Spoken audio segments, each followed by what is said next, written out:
Shivkranti TV news अन्याय, अत्याचार, बेकायदेशीर कृत्य करणाऱ्या विरुद्ध शोषित पीडित न्याय देणारा एकच आवाज। शिवक्रांती टीव्ही दिनबंधू न्यूज संपादक सत्यशोधक शंकरराव लिंगे 7387377880। शंकरराव लिंगे, नाभिक समाज मोर्चा धरणे आंदोलन आझाद मैदान मुंबई सेना महाराज विकास महामंडळ 1000 कोटी रुपये द्यावे। सकल नाभिक समाज महाराष्ट्र मुंबई। नाभिक समाजासाठीचे संत सेनाजी महाराज केशशिल्पी महामंडळ कार्यान्वित करावे या मागणीकडे शासनाचे लक्ष वेधण्यासाठी महाराष्ट्रातील सकल नाभिक समाज 30 सप्टेंबर रोजी सोमवार आझाद मैदान मुंबई येथे एकदिवसीय राज्यव्यापी महाधरणे आंदोलन करण्याचे शासनाचे लक्ष वेधून घेण्यासाठी 10,000 नाभिक समाज आझाद मैदानामध्ये आक्रोश करत असल्याची माहिती किरण भांगे यांनी दिली आहे। शासनाकडे दिलेल्या निवेदनात केशशिल्पी महामंडळास 1000 कोटी रुपयांचा निधी द्यावा। ओबीसी विकास महामंडळ कंपनीचे मुंबई मुख्यालयातील 12 प्रशासकीय अधिकाऱ्यांची पदे भरण्यासाठी शासनाने जाहिराती काढावी। संचालक समिती अध्यक्ष, उपाध्यक्ष, शासकीय सदस्य यांच्या निवडी कराव्यात। थेट कर्ज योजनेतील सिव्हिल रिपोर्ट, जमीनदारांची जाचक अट शिथिल करावी। उपकंपनीचे लेटर हेड, कार्यालय, माहिती पत्रक यांच्यावर सेना महाराजांचा फोटो वापरावा, छापावा या आंदोलनाच्या प्रमुख मागण्या आहेत। 13 सप्टेंबर 2019 रोजी स्थापन केलेले केश कला बोर्ड घोषित करून 5 जानेवारी 2024 रोजी ओबीसी महामंडळाची उपकंपनी घोषित करण्यात आलेली आहे। अर्थसंकल्पीय अधिवेशनात यासाठी निधीची तरतूद केली आहे, परंतु कोणतीही अद्याप कारवाई झालेली नाही।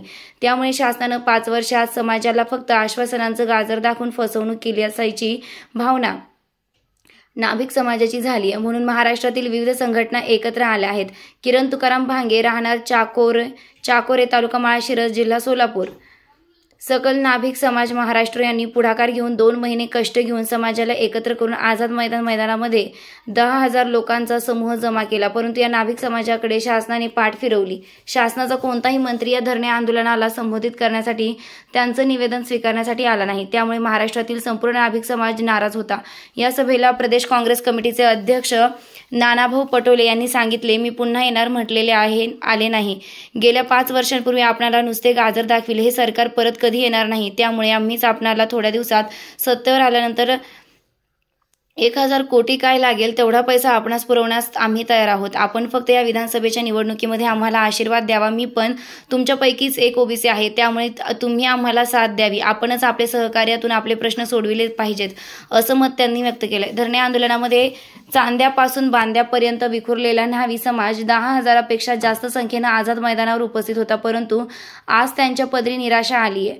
लोक नाराज होऊन दुःखी कष्टी मनानं आपल्या आपल्या घरी परत गेले। यावेळी बोलताना अनेकांनी नाभिक समाजासाठी ग्रामपंचायत, पंचायत समिती, जिल्हा परिषद, महानगरपालिका, नगरपालिका परिषदा, नगर परिषदा, राज्यातील सर्व एसटी स्टँडवर, सर्व रेल्वे स्टेशनवर नाभिक समाजासाठी नाममात्र भाड्यानं किंवा किमतीने गाळे आरक्षित करून द्यावेत। गावोगावी आमची पिळवणूक होते। प्रस्थापित लोक आमच्यावर दादागिरी करतात, अन्याय करतात, हल्ले करतात, मारहाण करतात, तोडफोड करतात, जाळपोळ करतात, अत्याचार करतात, शिवीगाळ करतात, म्हणून आम्हाला अपमानित जीवन जगावे लागते। आम्हाला 12 बलुतेदारांना ओबीसींना अॅट्रॉसिटी कायद्याप्रमाणे संरक्षण द्यावे। मुख्य म्हणजे आर्थिक विकास महामंडळामध्ये आर्थिक तरतूद करून जाचक अटी रद्द करून कर्जपुरवठा करावा आणि आम्हाला प्रस्थापितांच्या गुलामगिरीतून, दादागिरीतून बाहेर काढावे। अशा अनेक मागण्या आणि समस्या महाराष्ट्रातून आलेला नाभिक समाज मांडत होता। अन्यायाचा पाढा वाचत होता, आक्रोश करत होता। असा अत्याचार झाला तर महाराष्ट्रात आम्हाला कर्पूरी ठाकूर सारखा नेता तयार करावा लागेल, अशी माहिती आझाद मैदानातील मुंबईतून स्पेशल रिपोर्ट सत्यशोधक शंकरराव लिंगे। नमस्कार, जय जिवाजी। मी किरण भांगे, नाभिक समाजाचा एक कार्यकर्ता। आज मुंबईच्या आझाद मैदानावरती महाराष्ट्रातील सकल नाभिक समाजाच्या वतीनं राज्यव्यापी महाधरणे आंदोलन आयोजित केलं होतं। आंदोलनाचा विषय असा आहे, संत सेनाजी महाराज केशशिल्पी महामंडळ कार्यान्वित करून त्याला 1000 कोटी रुपयांचा निधी द्या। या महामंडळाला ज्या 1 लाख रुपयांची जी थेट कर्ज योजना आहे, याच्यासाठी असणाऱ्या जाचक अटी व शर्ती त्या शिथिल करा। त्याचप्रमाणे त्या ठिकाणी जे भागभांडवल आहे, त्या भागभांडवलाची 50% भागभांडवल हे कर्ज प्रकरणांवरती आणि 50% भागभांडवल हे अनुदान स्वरूपामध्ये, जेणे की बांधकाम व इमारत कामगार कल्याण मंडळाच्या धर्तीवरती त्याचा विनियोग केला पाहिजे। तसेच महामंडळावरती नाभिक समाजातीलच अध्यक्ष, उपाध्यक्ष आणि संचालक मंडळाची नियुक्ती करावी। तसेच GR प्रमाणे मुंबईच्या मुख्यालयातील जी 12 पदं आहेत, ती 12 पदे त्या ठिकाणी तात्काळ भरण्यात यावी, ह्या आमच्या आजच्या आंदोलनाच्या मागण्या होत्या. या आंदोलनाला सन्माननीय नानाभाऊ पटोले, त्याचप्रमाणे भुसावळचे आमदार संजय सावकारे साहेब व ओबीसी भारतीय जनता पार्टी ओबीसीचे महासंघटन मंत्री विजय चौधरी यांनी या ठिकाणी भेट दिली. पुरंदरचे माजी आमदार तथा राज्यमंत्री विजय बापू शिवतारे यांनी आमच्याशी भ्रमणध्वनीवर संवाद साधला. सोलापूर जिल्ह्यातील माळशिरस विधानसभेचे आमदार सन्माननीय राम सातपुते, पंढरपूर मंगळवेढ्याचे आमदार समाधान अवताडे, बार्शीचे आमदार राजाभाऊ राऊत, पंढरपूरचे विधान परिषदेचे माजी आमदार प्रशांतजी परिचारक साहेब आणि त्याचप्रमाणे करमाळ्याचे आमदार संजय मामा शिंदे या 5 ते 6 आमदारांनी आमच्या या लढ्याला, आंदोलनाला बळ दिलं, पाठिंबा दिला आणि मुख्यमंत्र्याला लेखी पत्र लिहून त्या ठिकाणी कळवलं. त्याचप्रमाणे लोकसभेचे खासदार धैर्यशील मोहिते पाटील यांनी या आंदोलनाला पाठिंबा दिलेला आहे. या ठिकाणी आज शासनाच्या वतीनं प्रतिनिधी पाठवलेला होता. त्यांनी आमची शिष्टमंडळाची मंत्री महोदय उदयजी सामंत, गिरीश महाजन यांच्याशी आम्ही बैठक करून देऊन सकारात्मक निर्णय घेऊ असं आम्हाला आश्वासन दिलेलं आहे. त्यामुळं आम्ही हे आंदोलन आजचं 1 दिवसाचं थांबवलं आणि त्यानुसार भविष्यात सरकार काय करतंय, त्यांची भूमिका काय हे बघून आम्ही सकल नाभिक समाजातील सर्व समाज बांधव बसून ठरवून या शासनाचं काय करायचं तो निर्णय आम्ही.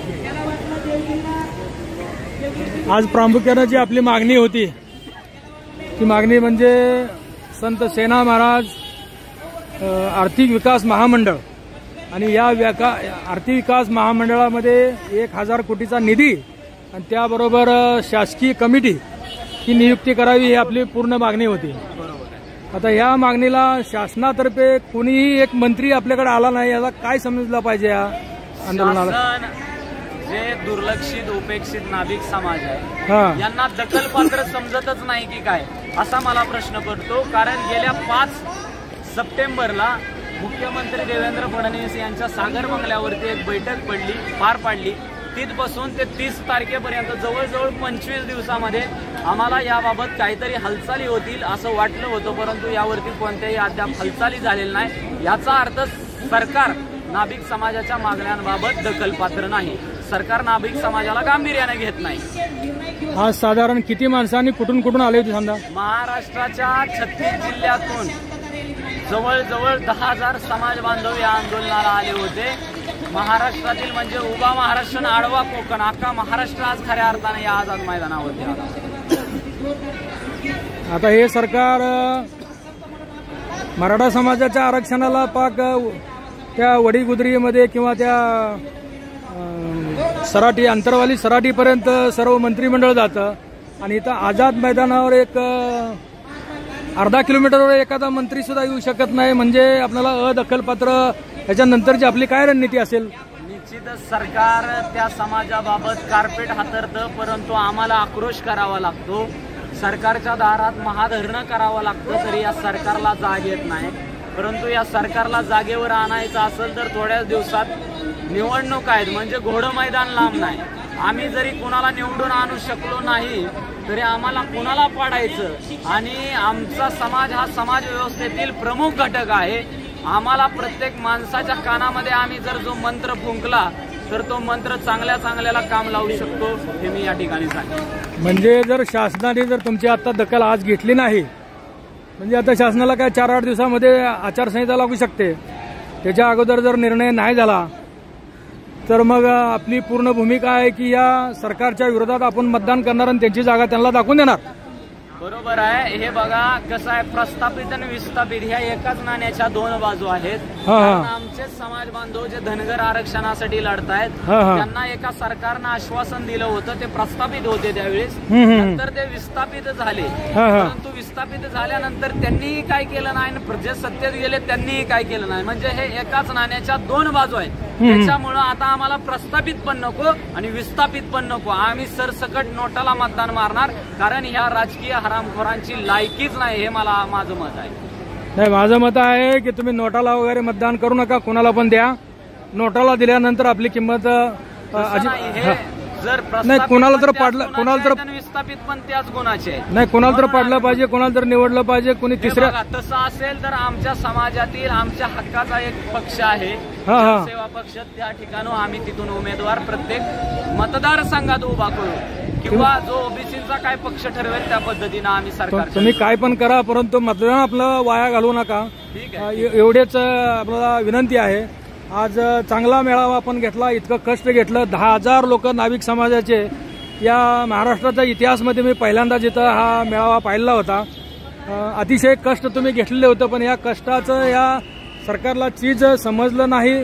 का समजलं नाही हे मला अजिबात उमजलेलं नाही. तर याचं आपण त्वरित आज उद्या बैठक काय ते घेऊन निर्णय घ्यावा आणि निर्णय घेतल्यानंतर परत एकदा मला मुलाखत द्यावी ही मी विनंती करतो. शिवक्रांती टीव्हीसाठी आपण किरण भांगे, आपण गेल्या महिन्यापासून जे कष्ट घेतलं त्याबद्दल तुम्हाला ओबीसी समाजातर्फे आपलं आंदोलनाला शुभेच्छा आणि धन्यवाद देतो. आणि सर्वात महत्त्वाची जी गोष्ट आहे ती म्हणजे आता प्रस्थापित समाज जो आपल्याला गावोगावी त्रास देतोय किंवा गावोगावी आपली दुकानं आहेत, त्या दुकानाची जी जागा आहे ते ग्रामपंचायतची असेल, नगरपालिकेची असेल, पंचायत समिती असेल, महानगरपालिकेची असेल किंवा आपल्या एसटी महामंडळाची असेल किंवा रेल्वे स्टेशनची असेल, याच्यामध्ये काय आपली मागणी आहे का? निश्चितपणे जे काही शासनाचे गाळे आहेत, हाऊस आहेत, त्या ठिकाणी त्याचं नाभिक समाजासाठी किमान एक गाळा तर राखीव ठेवावा ही आपली मागणी आहे. त्याचप्रमाणे राज्यभरामध्ये नाभिक समाजावरती जे हल्ले होत आहेत त्याचं प्रमाण वाढलेलं आहे. त्या धर्तीवरती नाभिक समाजासाठी अॅट्रॉसिटी सारखा काय कायदा या राज्य सरकारला, केंद्र सरकारला करता येतो का, ही पण आमची त्या ठिकाणी वर्षानुवर्षाची मागणी प्रलंबित आहे. आणि या ओबीसी समाजाला आतापर्यंत काय मिळालेलं नाही किंवा 12 बलुतेदारांवर आपल्याला काय मिळालेलं नाही असं एकंदरीत दिसतं. आणि यातच प्रस्थापित समाज जर आपल्याला आरक्षण मागत असेल ओबीसीमधून तर याबद्दल आपलं काय मत आहे? निश्चितपणे त्यांनी आरक्षण घ्यावं, परंतु ओबीसी मधून नको. कारण आमच्या नाभिक समाजासारख्या एका दुर्लक्षित उपेक्षित समाजामध्ये आरक्षणाचा खरा अर्थ असणं म्हणजे राजकीय प्रतिनिधित्व आमच्या अजून समाजामध्ये मिळालेलं नाही. आमचा अजून एकही आमदार झालेला नाही साहेब. त्याच्यामुळं या गोष्टीला म्हणजे आम्ही जी ओबीसीची भूमिका आहे त्या भूमिकेसोबत आहोत. जास्त काही म्हणजे ओबीसीला 3रं शेड्यूल लागू करावं आणि ग्रामपंचायत पासून संसदेपर्यंत आरक्षण असावं आपले असे म्हणणं आहे का? मग त्यासाठी काय जनगणना वगैरे करायची काय मागणी आहे का आपली? जातीय जातनिहाय जनगणना ही झालीच पाहिजे, ही आमच्या समाजासह विविध ओबीसीच्या संघटनांची प्रमुख मागणी आहे. सर्व समाजाची जातनिहाय जनगणना झाली पाहिजे आणि मग जिसकी जितनी संख्या भारी उनकी भागीदारी हे तत्व त्या ठिकाणी स्वीकारलं. हे कोणाचं तत्व होतं आपल्याला माहित आहे का? आमच्या नाभिक समाजाचे बिहारचे मुख्यमंत्री भारतरत्न कर्पूरी ठाकूर यांनी हा बिहारमध्ये पॅटर्न राबवून तिथल्या अतिपिछडा वंचित लोकांना त्या ठिकाणी राजसत्तेमध्ये नेण्याचं काम त्या ठिकाणी कर्पूरी ठाकूर यांनी केलं. या महाराष्ट्रामध्ये आता सध्या म्हणजे ही परिस्थिती पाहिली तर आपल्याला पुन्हा एकदा का कर्पूरी ठाकूर यांची निर्मिती व्हावी असं वाटतं का? निश्चितपणे कर्पूरी ठाकूर सारखा माणूस आमच्या समाजासाठी नाही तर ओबीसी समाजासाठी लाभला हे महत्वाचं आहे. आणि निश्चितपणे कर्पूरीजींच्या विचारानं महाराष्ट्र घडावा. ज्या बिहारमध्ये म्हणजे शेजारच्या राज्यामध्ये कर्पूरीजी घडले वाढले, परंतु महाराष्ट्रातल्या लोकांना अजून ते कर्पूरी ठाकूर एवढ्या जवळ असून समजले नाही, एवढी एक शोकांतिका वाटते. धन्यवाद. मी शिवक्रांती टीव्ही न्यूज संपादक सत्यशोधक शंकरराव लिंगे. धन्यवाद.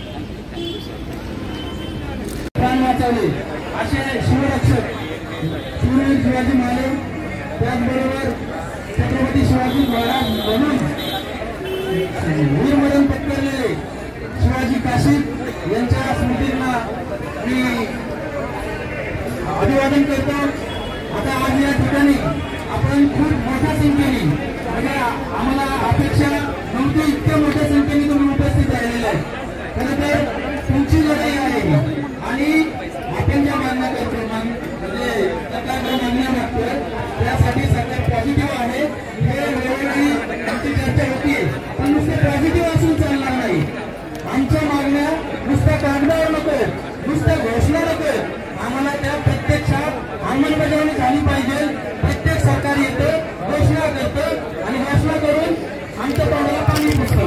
आज देखील आता 8-10 दिवसांवरती 15 दिवसावरती आचारसंहिता आली आणि आमच्या झालेल्या घोषणा कागदावरच आहे.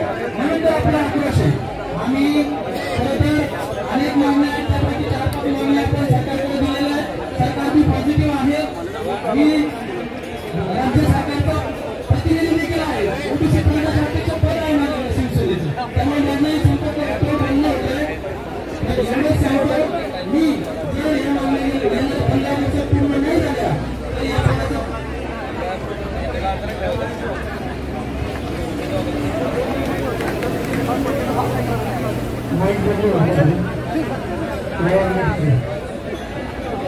सामाजिक चालेल त्या नागरिक संघटनेचे विरोधी पक्षाने या ठिकाणी सहर्ष स्वागत आहे. त्यांचा पाठिंबा या ठिकाणी बोलत आहे. कृपया चालू करूया.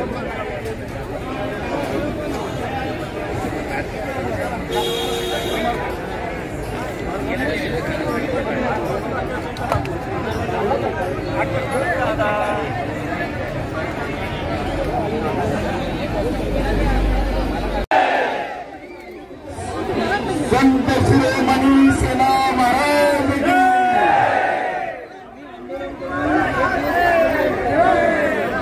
जयाजी महाले की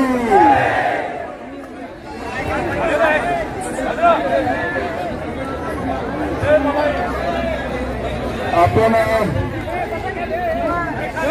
आज महाराष्ट्र शासनावर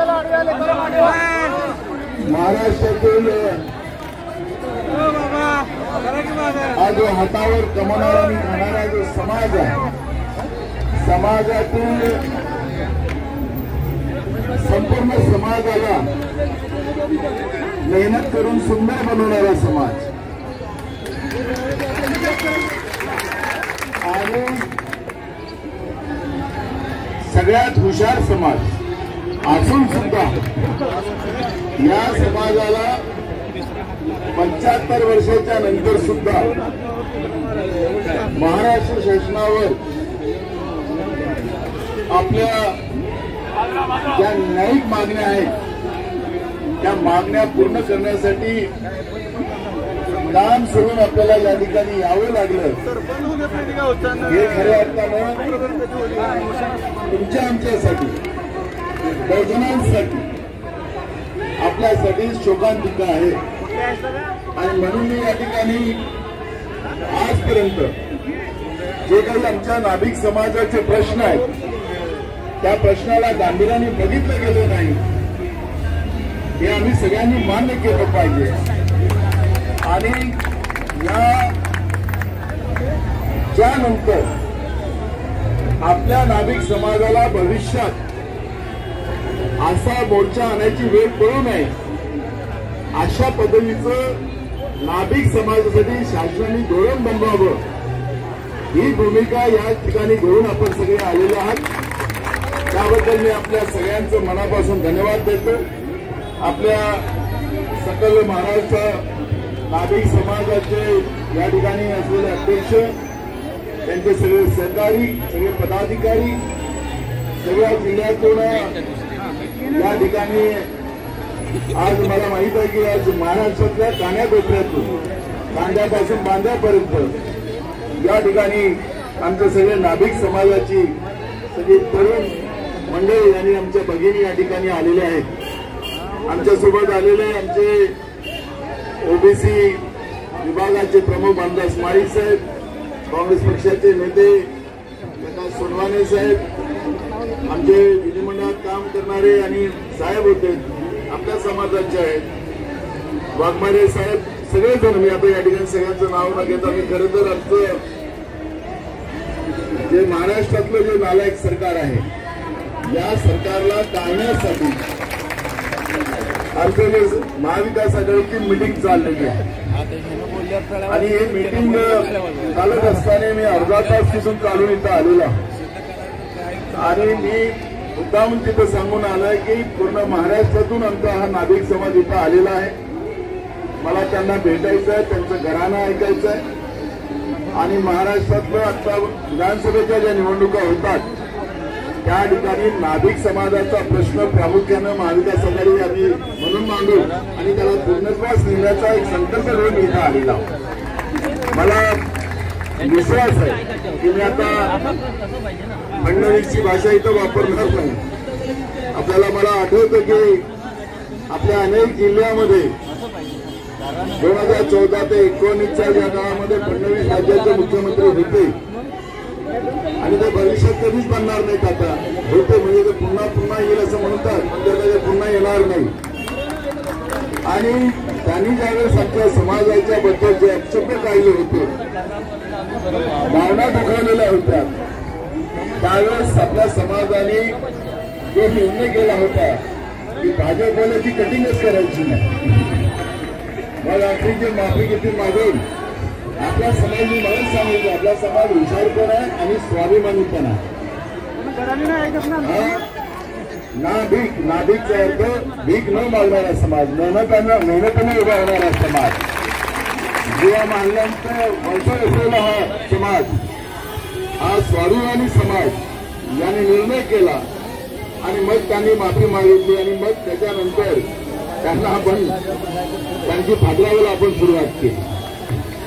माझा या ठिकाणी एवढाच मुद्दा आहे, या ठिकाणी राजकीय जास्त बोलणार नाही, पण माझं स्वतःच जे मत आता तयार झालेलं आहे की आम्ही अनेक वर्ष पूर्वजापासून लहानशा पेटीमध्ये आपले सगळे सामान भरून घरोघरी जाऊन लोकांची दाढी कटिंग करून देणारा आमचा समाज, सेवा करणारा समाज, या समाजाचं सगळी मेहनत ही कोणाला विसरता येणार नाही. पण मधल्या काळामध्ये आता आपण पाहतोय मोठे मोठे पार्लर उघडले जातात आणि या पार्लरच्या माध्यमातून त्या ठिकाणी सगळ्या व्यवस्था पुरवल्या जातात आणि तिथं आमचा समाज हा ठिकाणी नोकर म्हणून जातो. हा समाज मालक झाला पाहिजे हे माझं स्वतःचं मत आहे. आणि जे काही महामंडळ आपल्याला गेल्या 2014 आणि 19च्या मध्ये जे घोषणा झाल्या, ते शेवटच्या काळात निवडणुकीच्या वेळेस त्याचा एक आमचा मंडळाचा अध्यक्ष केला. पैसे वगैरे काही नाही, बिना पैशाचं काम होतं. आता पण त्यांनी घोषणा केल्या, हे मंडळ काय आता 7-8 दिवसामध्ये अर्थसंकल्प चालू लागून जाईल. मी तुम्हाला या ठिकाणी प्रामाणिकपणे सांगतो की महाराष्ट्रामध्ये मी माझं स्वप्न सांगितलं की तुमचं पण, आमच्या तरुणांचं पण, मी पण मालक असलं पाहिजे, माझं पण पार्लर असलं पाहिजे. हे आमच्या सगळ्या लोकांचं मत या ठिकाणी. त्याला लागणारा पैसा हे महामंडळ फक्त आमचे लोक पोसायसाठी नाही, तर हा तळागाळात काम करणारा आमचा जो समाज आहे त्याचे स्वतंत्र पार्लर निर्माण झाले पाहिजे, त्याचे स्वतःचे मोठे दुकानं निर्माण झाली पाहिजेत आणि त्या माध्यमातून आमचा हा समाज मालक झाला पाहिजे. हे माझं स्वप्न आहे, आपलं स्वप्न आहे की नाही. हे पूर्ण करण्यासाठी राज्य सरकारला जे काही निधी उपलब्ध करून देण्याची जी भूमिका राहणार आहे, हे मंडळ तर आपलं राहणारच आहे. तिथं आपल्या समाजाचे पूर्ण महाराष्ट्रातून जे काही प्रतिनिधी घ्यायचे ते घेऊ, पण त्याला पैशाच्या सहित त्या ठिकाणी पूर्ण निधी उपलब्ध करून देऊन ते मंडळाच्या महामंडळाच्या माध्यमातून आपल्या सगळ्यांना आर्थिक ताकद देण्याचा एक संकल्प या माध्यमातून घेतला जाईल असा विश्वास या कार्यक्रमाच्या निमित्ताने मी देतो आहे. आणि ऐका जरा भाषण चालू आहे महत्वाचं. आज आपला समाज पहिल्याच्या काळात आपण शिक्षणाचं तेवढं काही हे नव्हतं, पण आता अलीकडच्या काळामध्ये आपली मुलं मुली शिकायला लागली. मोठ्या प्रमाणात आपल्या समाजातही आता शिक्षणाचा दर्जा वाढलाय, मुलं मुली पुढे आलेले आहेत. सगळ्या गोष्टी नोकऱ्यांचा प्रश्न आहे. याही पलीकडे आता पुढच्या काळामध्ये पुन्हा बोला जरा थांबा, रेकॉर्डिंग होते तुमचं, शिकू शकतील. त्याच्या आईवडिलांकडे पैसे नसतील, त्याच्या मुलाला शिक्षण मिळणार असं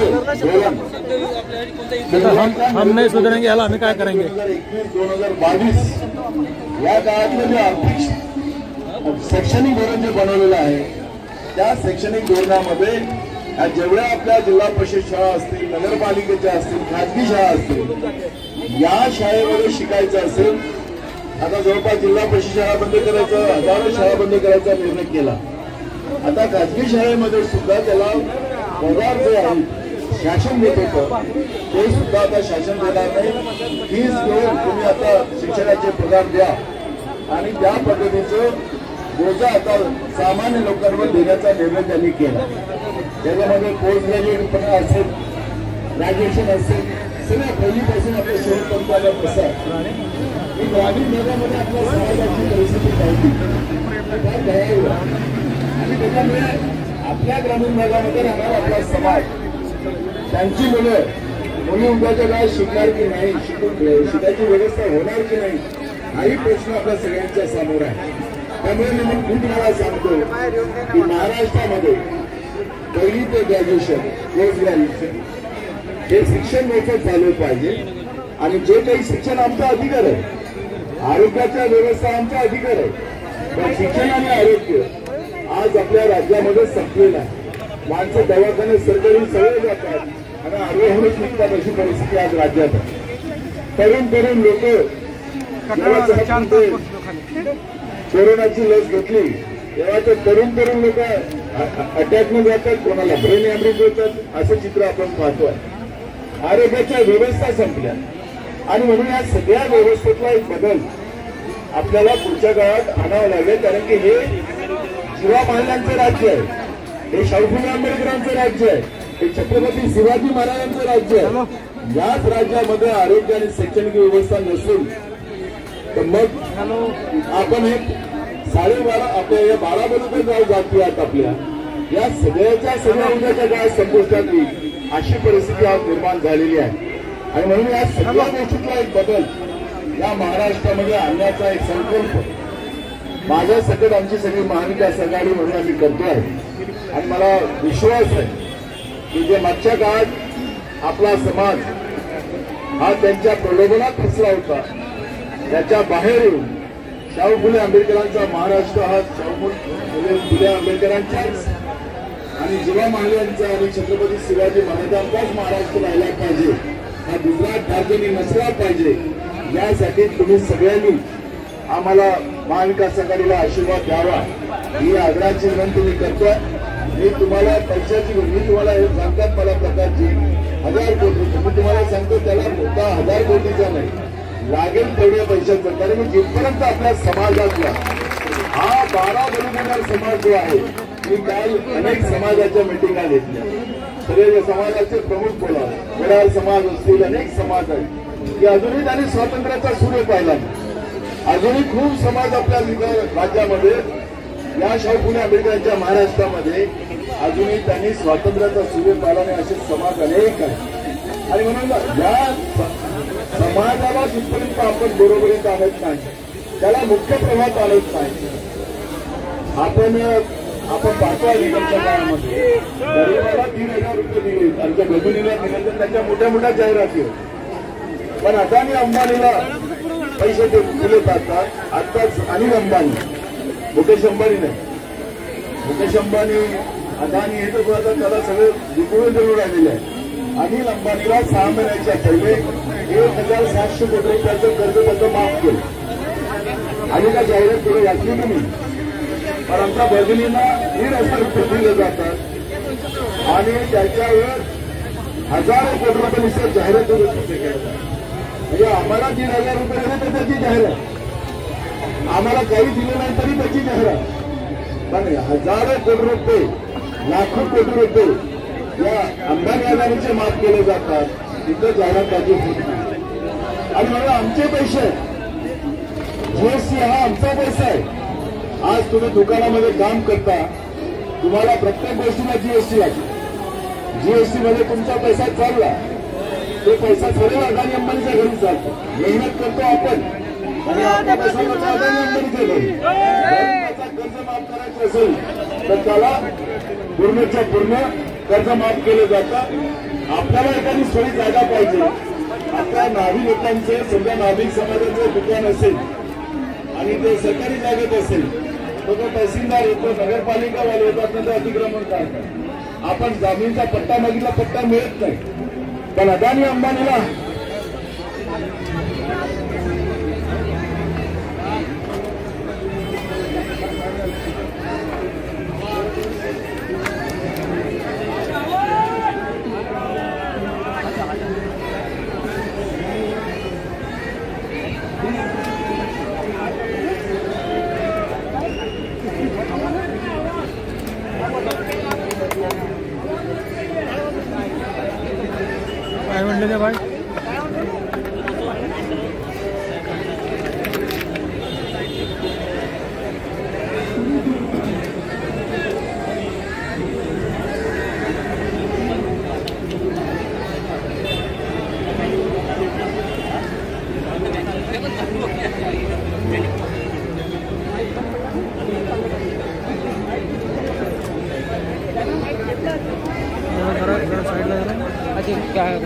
नाही का कुणी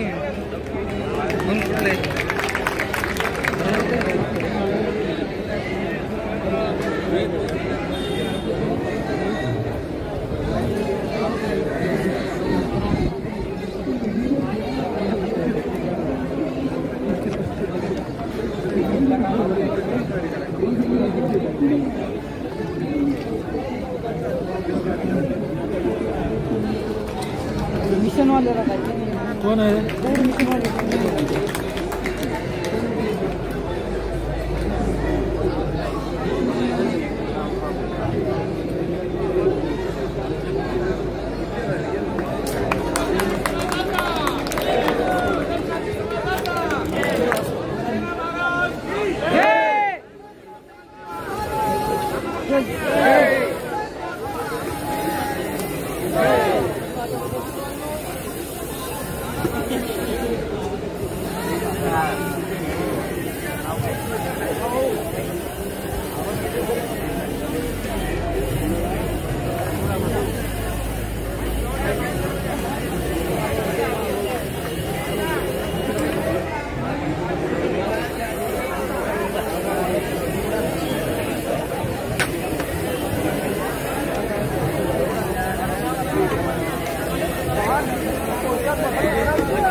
कोण बोलतोय? कोण बोलत आहे? पटोले? नाही, मध्ये कोण बोलतोय आता? प्रयत्न करतोय, पण आमचा प्रश्न मात्र कुठलाही राजकीय पक्ष त्या ठिकाणी सोडत नाही. निवडणुकीचं राजकारण हे सातत्याने डोळ्यावर ठेवलं पाहिजे. आजचं आंदोलन सुद्धा निवडणुका डोळ्यावर समोर ठेवून त्या ठिकाणी विरोध करण्याच्या दृष्टिकोनातून आम्ही ते त्या ठिकाणी घेतलाय. परंतु गतकाळामध्ये ज्यावेळेस पृथ्वीराज चव्हाण होते त्यावेळेस हे 7,000 लोक होते. परंतु शहराचं मैदान गच्च भरलं होतं. त्या ठिकाणी 2 लाख नाभिक समाज 2,000 लाखासाठी आला होता. आणि त्यावेळेस सुद्धा आमचा प्रश्न केवळ बोलवलं आणि ठाकरे त्या ठिकाणी आले, बाकीचे लोक आले आणि मला केवळ बोलवलं आणि तोंडाला पानं पुसले. असे अनुभव गत काळामध्ये सातत्याने आमच्याकडे आहे. आणि म्हणून आपण आलात भगवान मिळवे. आणि गत काळामध्ये तुम्ही गत काळामध्ये सुद्धा हेच अनुभव सातत्याने या समाजाच्या पदरी पडले. आता सुद्धा या सरकारकडून सुद्धा त्या अपेक्षा असताना ते सुद्धा त्या ठिकाणी होईल की नाही याबाबत आम्ही शाश्वत नाहीये. आणि म्हणून यानंतरच्या काळामध्ये सुद्धा आपल्या सहकार्याने आपलं त्या ठिकाणी मार्गदर्शन असावं. परंतु या दुरावस्था राजकीय पक्ष त्याच्या स्वतःच्या हितासाठी निवडणुकीच्या राजकारण करण्यासाठी नाभिक समाजाचा ठीक आहे आमचा मताचा टक्का कमी असेल, परंतु आता मात्र दोलायमान परिस्थिती आहे हे आम्ही पण जाणतो. आणि अनेक वर्षापासून राजकारणामध्ये पण आम्ही कार्यरत आहोत. साहेब तुम्ही एकच गोष्ट लक्षात ठेवा, आम्हाला काय आम्ही आज इकडे तर उद्या तिकडे आम्ही सगळ्यांचेच आहोत. परंतु आज आमचा प्रश्न आपला आहे म्हणून आपण सगळ्यांनी समजून घेतला. या 3 दुबळ्या नाभिक समाजाचे प्रश्न आपण समजावून घेऊन भविष्यामध्ये सोडवण्यासाठी आपण निश्चितपणे प्रयत्न केले पाहिजे ही अपेक्षा आहे. कारण आम्ही खूप जणून राज्यकर्त्यांना ओळखतो आणि खूप जणून सगळ्यांना पाहिलंय. आपण जाणीवपूर्वक या ठिकाणी आला आणि आपण आम्हाला समजून घेतलं त्याबद्दल मी आपल्या या सगळ्यांच्या वतीनं धन्यवाद देतो. आणि माझी व्यथा आपल्यासमोर सांगितली की आपण मनापासून समजून घ्यायला बरोबर चांगला मुद्दा मांडला या ठिकाणी गैरसमज नसावा. मी या ठिकाणी काँग्रेस पक्षाचा प्रमुख म्हणून इथं आलेला. नाना पटोलेची खुर्चीची लढाई कधीच राहिली नाही. महाराष्ट्र काँग्रेस पृथ्वीराज बाबा चव्हाणने फसवला असं म्हणून खालीच्या लोकांनी भाषण केलं. एका महिलेने व्यथा मांडली, पृथ्वीराज बाबा चव्हाणने फसवलं नावी समाजाला. तुमच्यातला माणूस ओबीसीतला माणूस, ओबीसीतले 12.5 जाती या 12.5 हे जे आपले 12 बलुतेदार आमचे आहेत हे 12 बलुतेदार आमचेच आहे. त्यांचं दुःख मी जवळून पाहिलं म्हणून मी आज पृथ्वीराज बाबाने का पाहिलं नाही. आणि मी नाना पटोले बोलतो तेच करते. भगवानजी तुमचं नाव देव आहे भगवान. आता आमच्या भागातली लोक पण इथं आलीत आहेत त्यांना विचारा. त्यामुळे माझा स्वभाव असा आहे मी फालतूचं काही बोलत नाही. बोललं तर ते पूर्ण करायचं काम असतं, नाहीतर एका याच्यात मी निपटवतो असं तर माझा स्वभाव आहे. त्याच्यामुळे मी तुम्हाला एवढा विश्वास सांगतो की यांना मी जवळून पाहिजे. तुम्ही सरकारला पाहिले मान्य. मी पण सुरुवातीला सांगितलं की आमचं 75 वर्ष झाली अजून आमचा समाज या ठिकाणी नाही मागण्यासाठी सुरुवातीतूनच केली मुद्दाम होती. पण मला माहित आहे की हे दुःख निराकरण करण्याची संधी हे सगळ्यांच्या नशिबी नसते, हे माझ्या नशिबी आहे. मीच तुमचं दुःख निराकरण करू शकतो. हे आहे महाराष्ट्रात 22 जे सरकार येणार आहे त्या सरकारचे मुख्यमंत्री नाना असणारे लक्षात ठेवा. टाळ्यांच्या गजरामध्ये नाना 2014 साली सुद्धा आम्ही ज्यावेळेस मोठं अधिवेशन घेतलं होतं औरंगाबादला, त्यावेळेस सुद्धा आम्ही महामंडळाच्या उर्वरित महामंडळाच्या अपेक्षा केली होती, तरी झालं नाही. पण नानांच्या दुष्प्रचार होणार याबद्दल मला खात्री आहे. आणि त्यामुळे येणारं सरकार एक काँग्रेस असेल, नाना मुख्यमंत्री असतील, आपल्या मागण्या तर सुद्धा आम्ही मागणी करून घेऊ. धन्यवाद.